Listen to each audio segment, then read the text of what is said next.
Paper already हम discuss कर चुके हैं, दिल्ली पुलिस का फोर्थ पेपर डिस्कस कर रहे हैं। और ये फोर्थ पेपर एग्ज़ाम कब हुआ था देखो, इतना इम्पॉर्टेंट है ना कि आप इसको छोड़ नहीं सकते। मैं 25 करके एक एक वीडियो में बता रहा हूँ और बहुत डिटेल में इंफॉर्मेशन आपको देने का कोशिश करते हैं।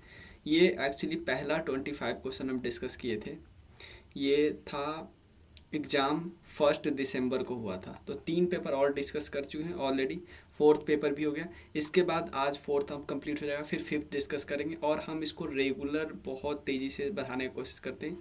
और आप बोलोगे भैया ये किस कोर्स का पार्ट है, क्योंकि आपको पता है राकेश यादव सर के बुक जो बहुत फेमस है जीएस में, किस फील्ड में, एसएससी वाले फील्ड में, सीपीओ एसएससी जितनी भी एग्ज़ाम लेती है, इवन दिल्ली पुलिस एसएससी का बहुत सारा एग्ज़ाम होता है उस एग्ज़ाम में।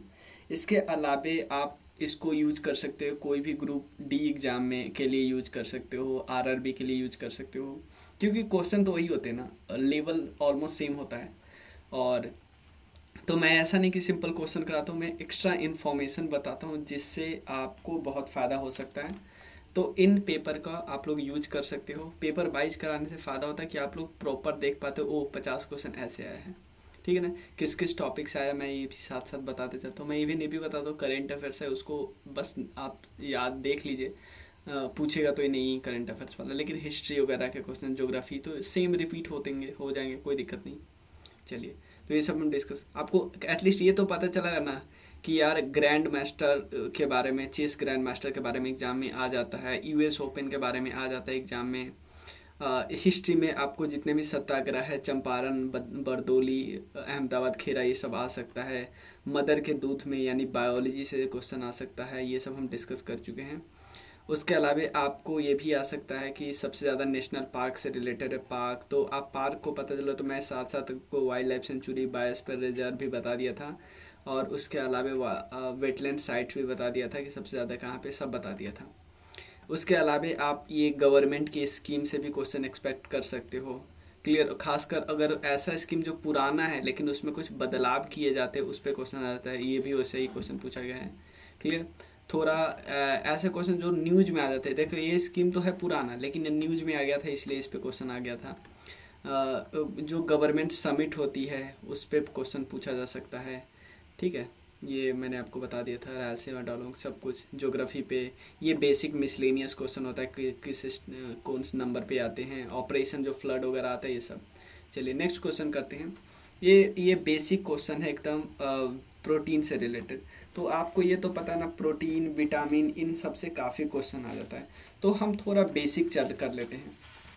तो ये किस कोर्स का पार्ट है, जैसे हम राकेश यादव सर की जो बुक है उसमें बहुत सारे क्वेश्चन है, ऑलमोस्ट 13-14 हज़ार क्वेश्चन है। तो जो हमारे पास बुक है मेरे पास, उसमें 2017 तक का क्वेश्चन है, तो 18, 19, 20, तो 17 तक हम चैप्टर वाइज डिस्कस करें। क्या क्या डिस्कस कर चुके, ancient history, modern history, polity, almost complete है, एक एक चैप्टर बचा हुआ है इसका और एक एक इसका। केमिस्ट्री इसके बाद शुरू करेंगे, और केमिस्ट्री साथ साथ यहाँ भी शुरू होगा, और साथ ही साथ एक क्राउन पब्लिकेशन की बुक है वहाँ पे भी शुरू होगा केमिस्ट्री, क्योंकि यहाँ पे भी हम वर्ल्ड ज्योग्राफी और एंशिएंट हिस्ट्री कंप्लीट होने वाला है, तो साथ ही यहाँ पे केमिस्ट्री भी शुरू होगा, ठीक है ना। तो ये साथ साथ होगा, तो हमारा बहुत सारे चल रहा है। तो आप इसको ज्वाइन करने के लिए मेरे नंबर पे मैसेज कर सकते हो 9582062485। चलिए शुरू करते हैं। अब देखियो, आप सिंपल, आप जब भी करोगे डिजीज वाला क्वेश्चन आपको आ सकता है, तो सिंपल किस चीज़ के डेफिशिएंसी से, प्रोटीन के डेफिशिएंसी से। तो प्रोटीन से क्या क्या क्वेश्चन आ जाता है, सबसे पहले प्रोटीन जो टर्म यूज किया गया था सबसे पहले किसके द्वारा, बर्जेलियस के द्वारा किया गया था। इसमें तो हमें सबको पता है, ये हमारे ह्यूमन बॉडी का सबसे इम्पॉर्टेंट बिल्डिंग ब्लॉक है।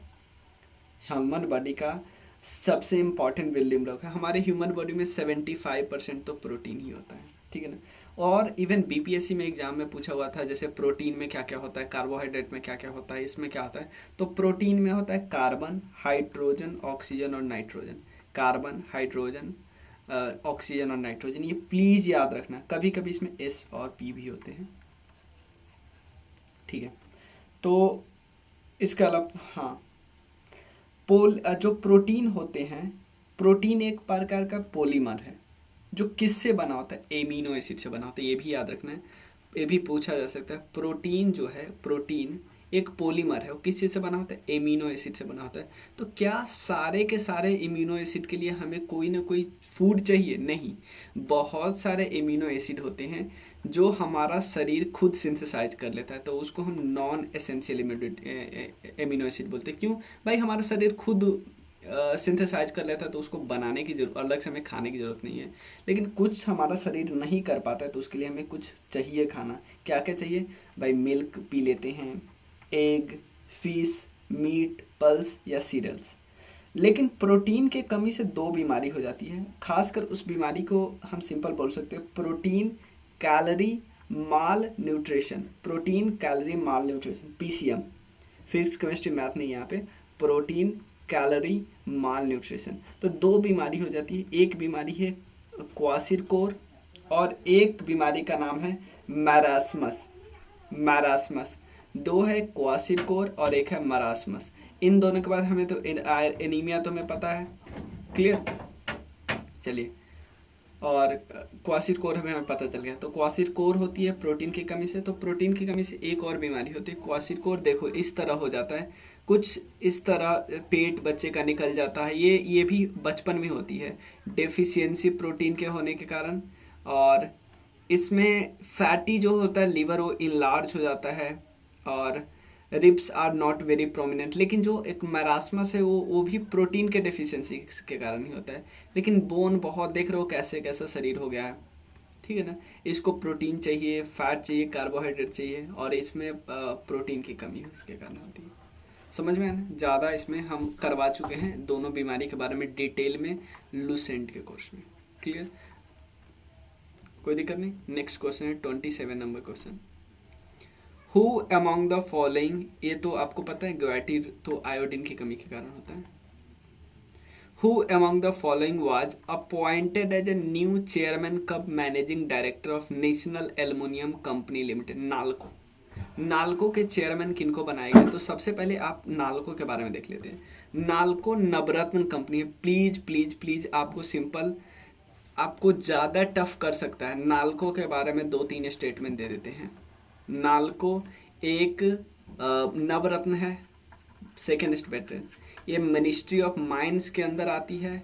इसका एस्टैब्लिशमेंट कब किया गया था? इसका 2000 के आसपास एस्टैब्लिशमेंट किया है। तो ये स्टेटमेंट गलत हो जाएगा। 1980s में इसका एस्टैब्लिशमेंट किया गया था। इसका ऑफिस भुवनेश्वर में है। नाल्को भुवनेश्वर यानी उड़ीसा। तो ये क्या है? ग्रुप ए कंपनी है, सीपीएससी की, और ये बहुत सारे काम करती है, माइनिंग, मेटल और पावर से रिलेटेड। एक और है, ये सेकंड नंबर की गवर्नमेंट की कंपनी है जो ज़्यादा कमाती है, मतलब सेकंड नंबर पे, सबसे ज़्यादा फॉरेन एक्सचेंज रिजर्व को जमा करने में सेकंड नंबर पे आती है। गवर्नमेंट की कंपनी की बात कर रहा हूँ मैं, प्राइवेट कंपनी की, ठीक है। और ये NALCO is one of the largest integrated bauxite aluminium power complex है कंट्री का, ठीक है। श्रीधर पात्रा को अपॉइंट किया गया है, क्लियर, अपॉइंट किया गया श्रीधर पात्रा को। स्टार्टिंग में ये अभी श्रीधर पात्रा जी डायरेक्टर है फाइनेंस इन नाल्को में। अभी इसको मैनेजिंग डायरेक्टर और चेयरमैन भी नियुक्त किया गया है, ठीक है। ये 2024 तक रहेंगे, इसलिए आप लोग को अब एक बार इनका नाम याद कर लेना है, बार बार याद नहीं करना है कि आप अगले साल बदल जाए क्योंकि अगला साल आपका एग्जाम है। नहीं, श्रीधर पात्रा। सबसे छोटा यूनियन टेरिटरी एरिया के रेस्पेक्ट में, प्लीज़ आप एक चीज़ मैं और बताता हूँ, भले ही 2019 में अलग हो गया लद्दाख और JNK, लेकिन क्योंकि एरिया के से तो हम डिवीज़न कर सकते हैं, लेकिन पॉपुलेशन का अभी भी आप अच्छे से डिवीज़न नहीं कर सकते। पता है क्यों? क्योंकि जब सेंसस होगा तो अच्छे से क्लियर पता चलेगा। तो मैंने अगर सर्च किया तो मुझे भी दोनों का पॉपुलेशन साथ में मिलता है, पॉपुलेशन साथ में पता चलता है, लेकिन आप एरिया अलग अलग पता कर सकते हो। जैसे देख लो यहाँ पे एरिया आप देख सकते हो, एरिया में JNK टॉप पे आता है, लद्दाख है सेकंड नंबर पे, अंडमान और निकोबार थर्ड नंबर पे, Delhi fourth, Dadar and Nagar Haveli, Daman and Diu साथ में है, पुडुचेरी, चंडीगढ़, लक्षद्वीप। सबसे छोटा है लक्षद्वीप, बहुत है, केरल के पास है, केरला के हाई कोर्ट के साथ इसका हाई कोर्ट है। पॉपुलेशन के हिसाब से बोले तो दिल्ली सेकंड थर्ड मतलब ये एक ही साथ आते हैं, ये दोनों अभी साथ ही है। पुडुचेरी फिर आते हैं, फिर चंडीगढ़ आते हैं, फिर दादर नगर हवेली, अंडमान और निकोबार, लक्षद्वीप। लक्षद्वीप दोनों में थर्ड नंबर पे, लास्ट ही पे है। तो एरिया और उस पे तो क्या है, लक्षद्वीप, कोई दिक्कत नहीं। कहाँ पे, यहाँ पे है, ठीक है। लक्षद्वीप से आपको दो चैनल आपको याद रखना है, 9 डिग्री चैनल आप याद कर लो और 80 डिग्री चैनल, ठीक है। मिनिकॉय और किरीवती के बीच है, और मिनिकॉय और सॉरी और लक्षद्वीप और माले के बीच है, मालदीव्स के बीच है 8 डिग्री चैनल, ठीक है, याद रखिए। 28 नंबर क्वेश्चन होगा, 29 पहले कर लेते हैं फिर 30।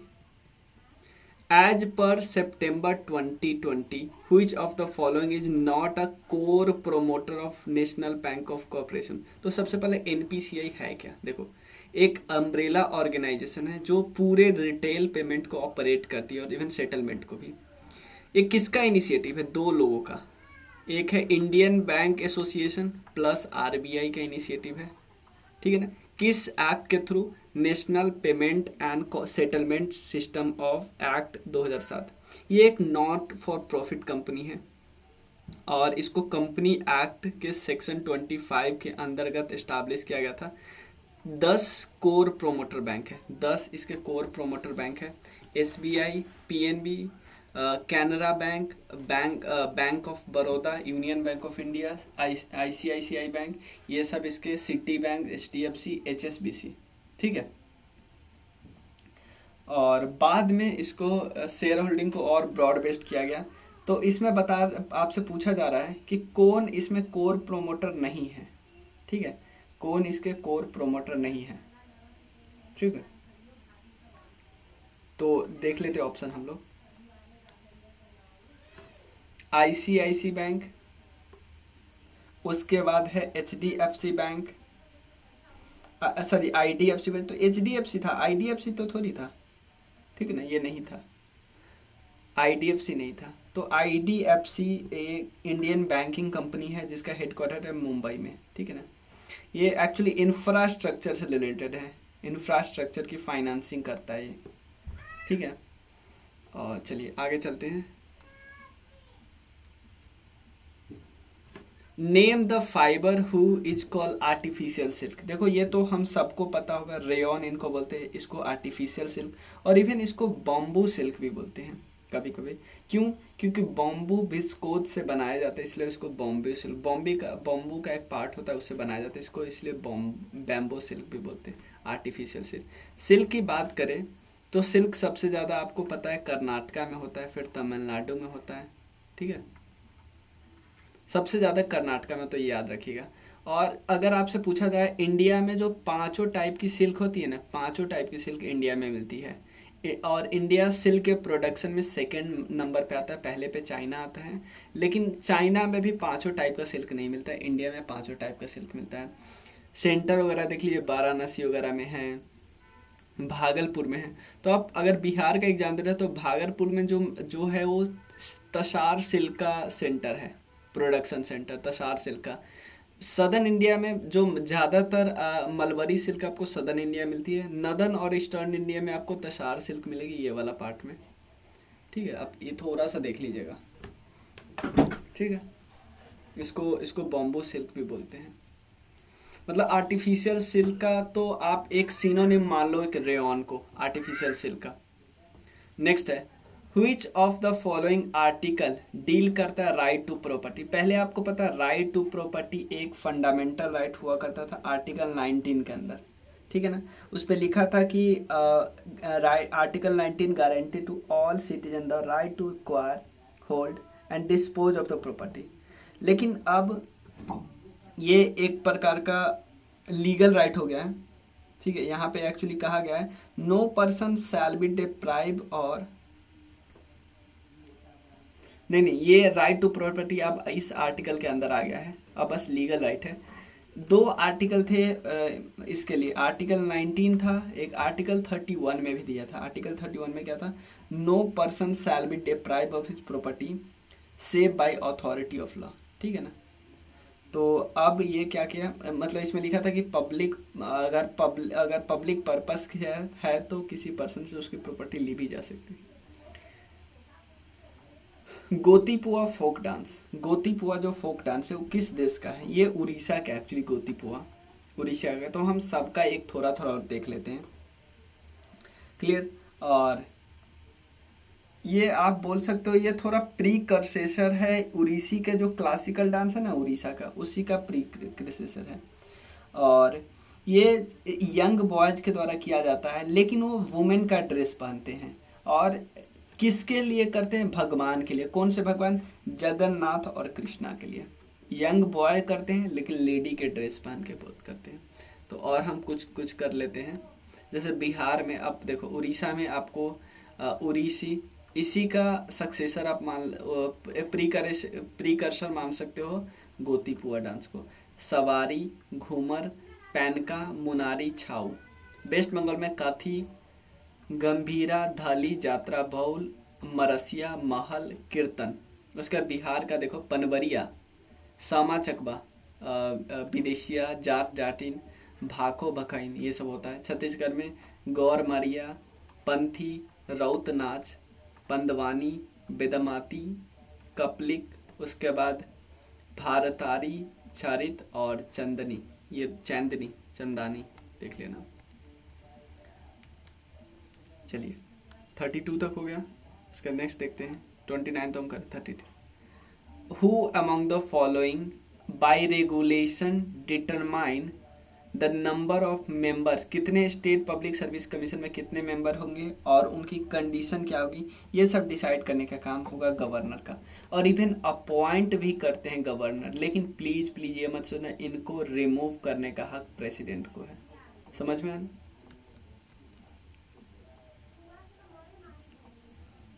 चलिए, who among the following defeated Prithviraj Chauhan in the second battle. Prithviraj Chauhan को कौन हराया? भाई ये सब हम सबको पता है, ये तो बहुत आसान, मोहम्मद गोरी ने। पहली बार फर्स्ट बैटल ऑफ तराइन हुआ, उसमें मोहम्मद गोरी 1991 में हार गया था, ठीक है ना, लेकिन दूसरी बार जीत गया। शेर शाह सूरी से रिलेटेड तो हमें पता ही, हुमायूं को हराया था, ये पता ही है, ठीक है। How many members of Rajya Sabha retire every second year replace by newly? Obviously 1/3 member हर 2 साल पे क्या करते हैं? रिटायर करते हैं। और मैक्सिमम इनका कितना टेन्योर होता है? मैक्सिमम टेन्योर होता है 6 ईयर, क्लियर। 12 मेंबर को राज्यसभा में नॉमिनेट किया जाता है, किसके द्वारा? 12 मेंबर को नॉमिनेट किया जाता है प्रेसिडेंट साहब के द्वारा। और जो नॉमिनेटेड मेंबर होते हैं वो प्रेसिडेंट साहब के इलेक्शन में शामिल नहीं होते, लेकिन प्रेसिडेंट साहब के इम्पीचमेंट में शामिल होते हैं। और जो इंसान प्रेसिडेंट साहब के इम्पीचमेंट में शामिल होते हैं वही इंसान वाइस प्रेसिडेंट के इलेक्शन में शामिल होते हैं। इनके दुख पे ये जश्न मना रहा है, ऐसे करके याद कर सकते हो। जो इंसान प्रेसिडेंट साहब के इम्पीचमेंट में, जो कि आर्टिकल 61 में दिया गया है, वही इंसान वाइस प्रेसिडेंट के इलेक्शन में शामिल होते हैं। याद है आपको, 1/3 मेंबर क्या करते हैं? रिजाइन को रिटायर करना पड़ता है, ठीक है। ऐसा नहीं कि जिसका 2 साल पूरा है उसी को हटा दिया, ऐसा नहीं होता है। Who among the following joined the exclusive club of test bowler when he claim 500 test wicket? 7th bowler बना कि ये 500 विकेट लेने वाले कौन से बॉलर है? 500 विकेट लेने वाले ये 7th बॉलर बने हैं। इसमें नाम क्या है? ऑब्वियसली स्टुअर्ट ब्रॉड है, ठीक है, ऑब्वियसली इंग्लैंड के। और आपको ये तो याद ही होगा, 6 सिक्सेस, ये वही है युवराज सिंह जो मारा था। Which of the following instrument is used to measure absorbed और evolve heat? मतलब कितना हीट एब्जॉर्ब होता है और कितना इवॉल्व होता है, और उसके मापने वाले कौन है? उसका मापने वाला है कैलोरीमीटर, ठीक है ना, कैलोरीमीटर उसका नाम है, ठीक है। तो बाकी का क्या काम है? सीलोमीटर, कोलोरीमीटर, क्लाइनोमीटर देख लेते एक बार। सीलोमीटर एक्चुअली क्या है? ये लेजर और अदर लाइट का यूज करके हाइट का, जो हाइट होता है ना, क्लाउड सेलिंग के हाइट को नापते हैं। भाई क्लाउड अभी से 50 मीटर ऊपर है, ठीक है ना। सीलो यानी सेलिंग याद कर सकते हैं ऐसे। कोलोरीमीटर होता है ये वेवलेंथ के अब्जॉर्प्शन का नापता है, ठीक है ना, कि absorption of particular wavelength of light by a specific solution. Inclinometer होता है कि जैसे कोई इंक्लाइंड एरिया है, तो इंक्लाइंड एरिया का स्लोप है ना, स्लोप कितना डिग्री है वाला, समझ में आया ना। The the dash is custodian of contingency fund of India. कौन होते हैं कॉन्टीजेंसी फंड ऑफ इंडिया? देखो, प्रेसिडेंट होते हैं कस्टोडियन। देखो यहाँ पे पैसे निकालने के लिए थोड़ा ऐसा नहीं कि आपको कानून पास करवाना पड़ेगा, जिस तरह कंसोलिडेटेड फंड ऑफ इंडिया से हमें करवाना पड़ता है वैसे यहाँ पे नहीं, ये थोड़ा इमरजेंसी पर्पस के लिए होता है। और यहाँ से पैसा निकाल, इसके कस्टोडियन होते हैं प्राइम मिनिस्टर, प्रेसिडेंट साहब। लेकिन प्रेसिडेंट साहब खुद नहीं बैठते, वो बैठा देते फाइनेंस मिनिस्टर को। समझ में आया ना? ठीक है, कोई दिक्कत नहीं। हाँ, स्पेसिफिक पर्पस के लिए यहाँ पे पैसा होता है। और ये इसको इनेक्ट किया गया था कॉन्टीजेंसी फंड ऑफ इंडिया 1950 में। और एक्चुअली फाइनेंस मिनिस्टर नहीं, फाइनेंस सेक्रेटरी होते हैं, ठीक है ना। The fund is held by finance secretary. Finance secretary किस डिपार्टमेंट, किस मिनिस्ट्री के अंदर आते हैं? Obviously ministry of finance. लेकिन मिनिस्ट्री ऑफ फाइनेंस के अंदर तो 5 डिपार्टमेंट है भाई, उसमें से किस department? Ministry of economic affairs, ministry of economic affairs, समझ में आया ना। Sorry, department of economic affairs. Ministry of finance तो है, उसके अंदर 5 डिपार्टमेंट है, जैसे फाइनेंशियल सर्विस, दीपम वगैरह। लेकिन इसमें से एक डिपार्टमेंट है डिपार्टमेंट ऑफ इकोनॉमिक अफेयर्स। वो और ये फाइनेंस सेक्रेटरी इसको हेल्ड करते हैं। तो फाइनेंस सेक्रेटरी जो हेल्ड करते हैं ना, वो किसके बिहाफ पे रहते हैं? प्रेसिडेंट ऑफ इंडिया के बिहाफ पे, ठीक है। 38 नंबर तो क्वेश्चन डिस्कस कर चुके हैं। 39, the noted musician Arvind Parikh, ये किससे एसोसिएटेड है? अरविंद पारिख की बात करें, अरविंद पारिख ये एसोसिएटेड है सितार से, ठीक है ना, सितार से। अभी भी एक्टिव है अरविंद पारिख, अभी भी जिंदा है, 93 ईयर एज हो चुका है, फिर भी जिंदा है अभी, ठीक है। इन हुई सिटी ऑफ सलार जंग म्यूजियम। सलार जंग म्यूजियम ये कहाँ पे? सलार जंग म्यूजियम है, आपको हैदराबाद में मिलेगा। ये सलार जंग फैमिली के द्वारा, और मतलब उनकी प्राइवेट आर्ट कलेक्शन है, सलार जंग फैमिली का, हैदराबाद में है। Who is the president of India? देखो, इंडियन नेशनल कांग्रेस से कुछ बात याद रखना है। उसमें जो मेंबर थे उसमें मुस्लिम लीग तो कभी एंटर किया ही नहीं है, आपको पता होना चाहिए। बाद में जो प्रिंसली स्टेट का चुनाव हो गया था वो बाद में एंटर किए। और इसके प्रेसिडेंट थे, देखो स्टार्टिंग में प्रेसिडेंट बने थे सच्चिदानंद सिन्हा 2 दिन के लिए। लेकिन ये आपको पता है कन्वेंशन होता है कि जब तक आपको परमानेंट प्रेसिडेंट नहीं मिल जाए तब तक उनको प्रेसिडेंट बना दो जो सबसे एजेड है। बाद में सच्चिदानंद सिन्हा के बाद में प्रेसिडेंट बना दिया गया राजेंद्र प्रसाद जी को 11 दिसंबर के आसपास, ठीक है। उसके बाद कुछ 2 दिन बाद जवाहरलाल नेहरू ने ऑब्जेक्टिव रेजोल्यूशन पास किया, ऑब्जेक्टिव रेजोल्यूशन पास किया, ये भी हमें ध्यान रखना है। और अगले महीने इन द सेंस कि अगले महीने 2000 जनवरी में, क्योंकि दिसंबर तो हो चुका है, अगले महीने जनवरी ही आ रहे हैं, तो जनवरी में ऑब्जेक्टिव रेजोल्यूशन को पास ही कर दिया था। ऑब्जेक्टिव रेजोल्यूशन का आपको पता है करेंट फॉर्म, ऑब्जेक्टिव रेजोल्यूशन का जो करेंट रूप है वही तो है क्या? हमारा प्रियम्बल। ये भी क्वेश्चन आपसे पूछा जा सकता है और यहाँ से आप याद कर सकते हो।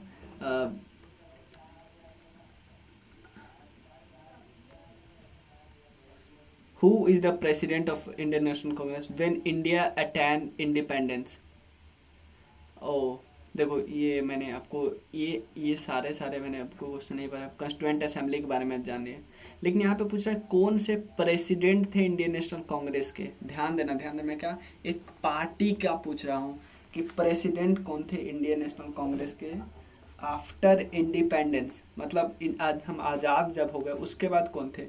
ये थे JB कृपलानी, ठीक है ना, JB कृपलानी, ठीक है।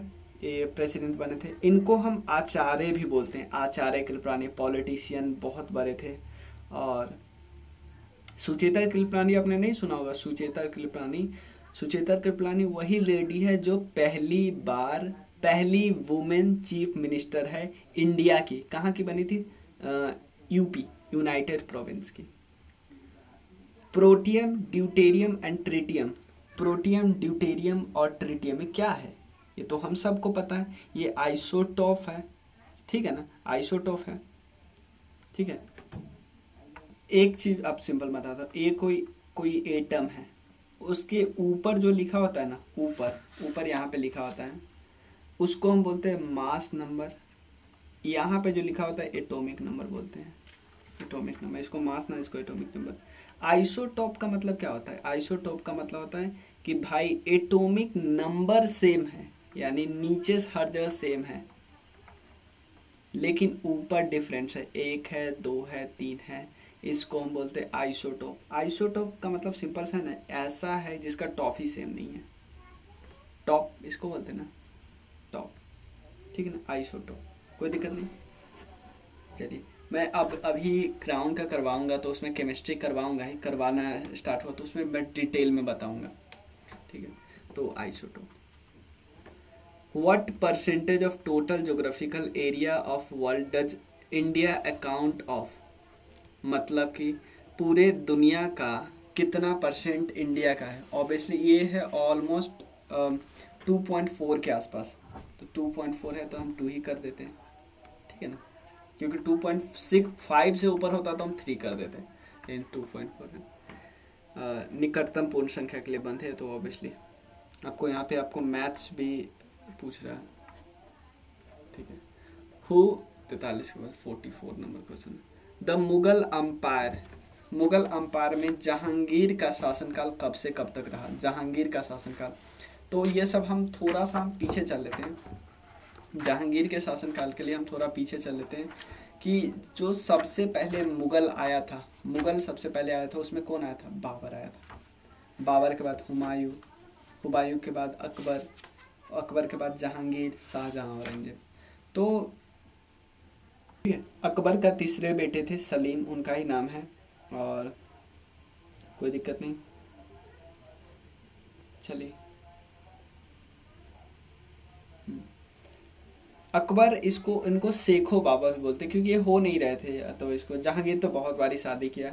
तो जहांगीर का जो शासनकाल आप बांध सकते हैं 1605 से 1627 के आसपास है, ठीक है ना। तो ये करेक्ट हो गया। इसकी कई सारी शादी, जैसे मानबाई, उसके जगत घोषाई, साहिब जमाल, नूरजहां, ये सब आपको पता है।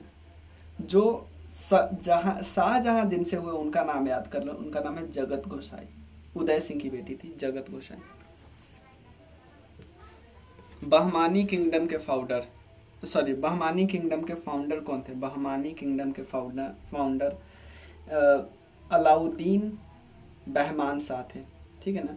इन्होंने 1347 ईस्वी में, आप बहमानी को पता ही होगा, विजयनगर बहमानी, ठीक है। नेक्स्ट करते हैं, स्पोर्ट्स, नेशनल स्पोर्ट्स डे कब मनाया जाता है? ये एक्चुअली डेट तो अब सबको पता है, 29 अगस्त, लेकिन किन के नाम पे मनाया जाता है ये देख लीजिए। ये मनाया जाता है, राष्ट्रीय खेल दिवस मनाया जाता है legendary hockey player major Dhyan Chand ji के बर्थ एनिवर्सरी पे। क्लियर, इनका जन्म 1905 में हुआ था। मैजिकल हॉकी स्किल्स थी इनके पास, इन्होंने 3 बार गोल्ड जिताया था जब ब्रिटिश के इंडिया में हम जब थे 1928, 32, 36। जो जितने भी अवार्ड्स दिए जाते हैं, ये अवार्ड दिए जाते हैं यहाँ पे इसी दिन दिए जाते हैं, ठीक है ना, ठीक है। It is said that official of Netherland broke his, hockey को ब्रोक किया था। देखा था कि इसके अंदर कोई वो नहीं, वो तो नहीं है, मैग्नेट तो नहीं है, कैसे बॉल चिपक के रहता है।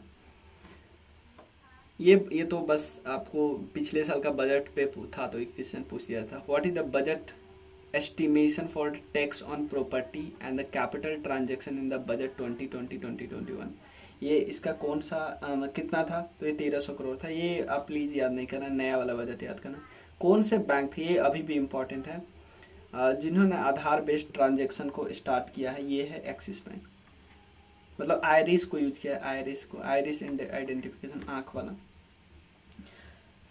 उसके बाद 3 रिवर है जिसके कारण नदन प्लेन बनता है, 3 रिवर। तो आपको बताना है इसमें से 3 रिवर जो है, उन 3 रिवर में से इसमें से कौन है? भाई ऑब्वियसली हम सबको पता है, इधर से इंडस आ गया, गंगा, ब्रह्मपुत्र, तीनों हमें पता ही है, इंडस, गंगा और ब्रह्मपुत्र।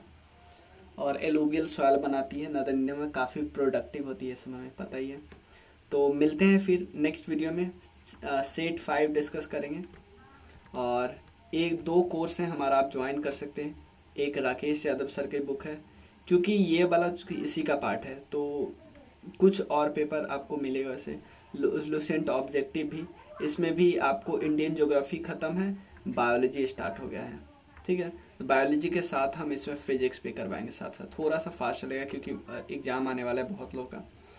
और ये है हमारा एक और स्पेशल कोर्स जिसमें हम पूरा पूरा पूरा जीएस कंप्लीट करवाएंगे। बहुत अच्छे से समझाना है, याद करवाना है, जिसमें आपको हिस्ट्री में, एंशिएंट हिस्ट्री में हम गुप्ता तक पहुँचे हैं, वर्ल्ड ज्योग्राफी हम कर रहे हैं, इधर से हम केमिस्ट्री कर रहे हैं। तो ये तीनों हो रहा है और ये बहुत जल्दी हो जाएगा। इसका आप किसी भी कोर्स को करने के लिए इस नंबर पे मैसेज कर सकते हो, और इवन आप कंट्रीब्यूट भी कर सकते हो। अगर आपको काम अच्छा लगता है मेरा, तो आपको लगता है कि इसको बढ़ावा मिलना चाहिए, तो आप कंट्रीब्यूट कर सकते हो, मुझे भी खुशी मिलेगी। Thank you so much.